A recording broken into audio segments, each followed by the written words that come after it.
Over the past couple of weeks, several Black and Hispanic girls have gone missing in the nation's capital. A few of them have been found, but the majority are still missing. This news has garnered little attention, so we've made it here our top story tonight. Some say the news coverage would be different if the girls were white.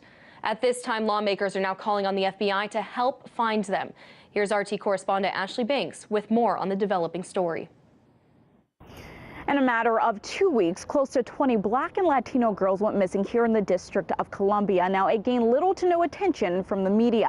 Some of the girls have returned home, however, the majority are still missing.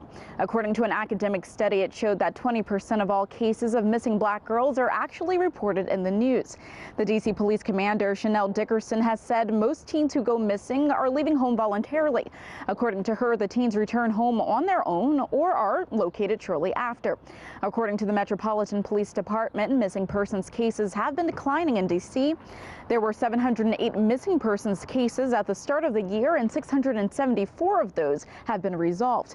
Many speculate these girls fell victim to human trafficking. However, the MPD says there has not been an uptick in human trafficking and believes this is not the case.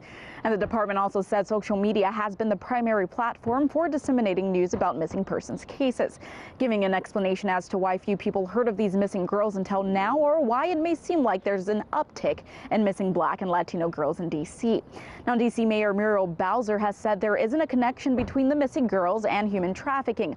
Bowser held a Facebook Live presser with Commander Dickerson. Here's what Commander Dickerson said.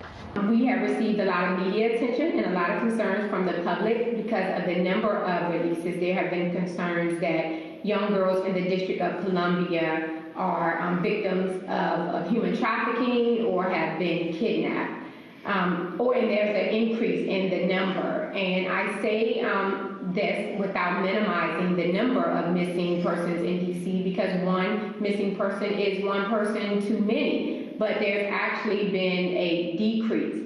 And sadly, a large number of our missing girls return, they leave home voluntarily and return within a short period of time. Many people have taken to Twitter using the hashtag #MissingDCGirls to voice their concern. So a bunch of little girls have gone missing and we're finding out on social media instead of news networks. All these young Black girls missing in D.C., something is not right and the MPD needs to be investigated. Welcome to America, where we use the FBI to find a football jersey but can't even get an Amber Alerts for the missing D.C. girls. This person was referring to Tom Brady's stolen jersey that was returned to his team by the FBI. Lawmakers are now calling on the FBI to use their time wisely and look for the missing Black and Latino girls.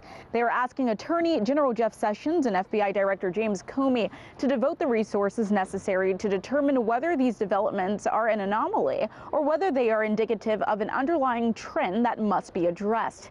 Many are questioning whether if these girls were white, would things be handled differently. In Washington, Ashley Banks, RT. And joining us now, Sharice Crawford, the Advisory Neighborhood Commissioner in Ward 8 for Southeast Washington, D.C. Sharice, thank you so much for being here. And I'm wanting to know, in your community, what's been the reaction to this news coming out in the past couple of weeks?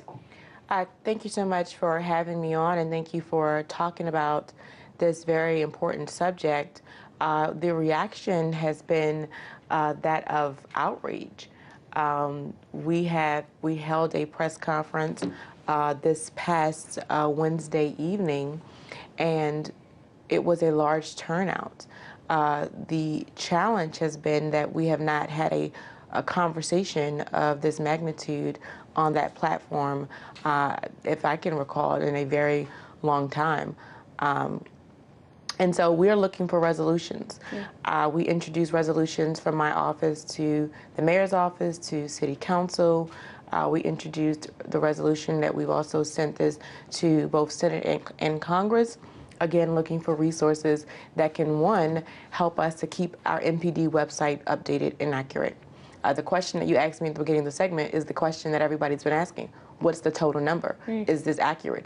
Is that accurate? And so social media has created a trend where there are a lot of numbers floating around, right, and we're trying to get the accurate number of those individuals. And so we are asking that they identify someone that can be full-time with focusing solely on updating the number of missing persons, and to focus on those that are actually missing. What are they doing to find the families? Because we're looking for the families of those who are still missing. You know, what is MPD doing to locate those families and actually have those families have a voice? The fact is even if the police department is saying that the number of those children missing is not going up, it might even be declining. The fact of the matter is, regardless of those facts, these cases are still underreported. Why is that? I think but what's happening is that they've made this correlation to the missing persons, as if the missing person case is not as valid as a missing person, as the runaway rather is not as valid as the missing person. When in reality, if they're missing, you don't know if they are a runaway or if they've been taken. So I think we've been advising that to take every case of missing person as seriously, regardless of what previous cases have told you, that there have been previous runaways, and that requires another set of solutions. And then there are those who are absolutely missing still to this day. We hear about the Amber Alert, and there are specific strict criteria that go along with issuing an Amber Alert, and that really comes down to an abduction, a known abduction of a juvenile. Would there be a proposal, perhaps, where we might be doing something similar to an Amber Alert, but with different criteria so we can get this information out as soon as someone goes missing? It's funny you would say that, because that is actually number 5 on our resolution to change or to modify the criteria to receive an Amber Alert, so that every person, that young person, is qualified for an Amber Alert. And if we cannot do that on a national level, then that needs to be done on a local level. I have not received an Amber Alert in years, and those who are my constituents have not either. And so, yes, it's one thing to have a criteria, but it's another thing to try to enforce that criteria as if that makes us comfortable that there's a criteria, instead of trying to look for how we can modify the criteria to get the Amber Alerts out and folks notified. Here in D.C., the knowledge and understanding of how big of a problem this really is when it comes to our minority girls in this community is because DC police started publishing these missing person notifications on social media, and people started saying, oh my goodness, all of these girls are missing, what is going on? Did that just add to the hysteria? Is this the proper way to be handling it? Are you happy with the police department's response trying to raise awareness on social media? So absolutely, I have thanked Commander Dickerson for bringing this to awareness, but I didn't find out from Commander Dickerson's awareness mission. I found out from constituents who were emailing, calling, sending messages via social media and Instagram and on my Facebook page. And so I started to do an independent investigation, and as of Tuesday of last week, we went to the website and it had not been updated in 3 years. Wow. There was one person on the website, and that was Relisha Rudd. And so I did reach out to the chief and the commander, and I said, if you're going to be, promoting information, there should be a source where people can go back to check validity. Well, and we'll keep looking into that. We have to leave it there. Thank you so much, Sharice Crawford, Advisory Neighborhood Commissioner, Ward 8 for Southeast Washington, D.C.